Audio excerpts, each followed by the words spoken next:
We're talking about all the biggest things in the world, from crude oil to rice exports and etc. etc. One of the most important things in the world is certainly Candy Crush, Karthik. And Candy Crush is making billions of dollars.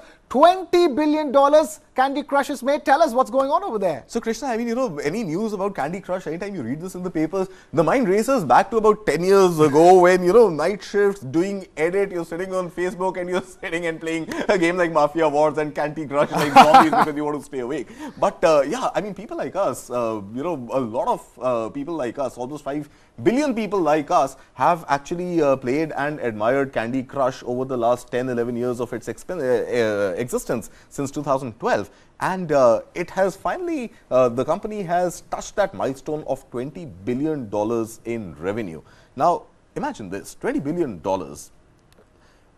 big number, no doubt, but look at it in context. Now Candy Crush was made by a game maker called King. King sold Candy Crush as a brand to Activision Blizzard. Activision Blizzard got bought over by Microsoft. For how much? For $69 billion. Now, by any logic, and Activision Blizzard also makes Call of Duty. So, right, its precious gems are Call of Duty, Candy Crush. Candy Crush. Candy Crush alone making $20 billion in revenue. By any account, I think Activision Blizzard would be crying blood today, saying that we sold ourselves cheap to Microsoft.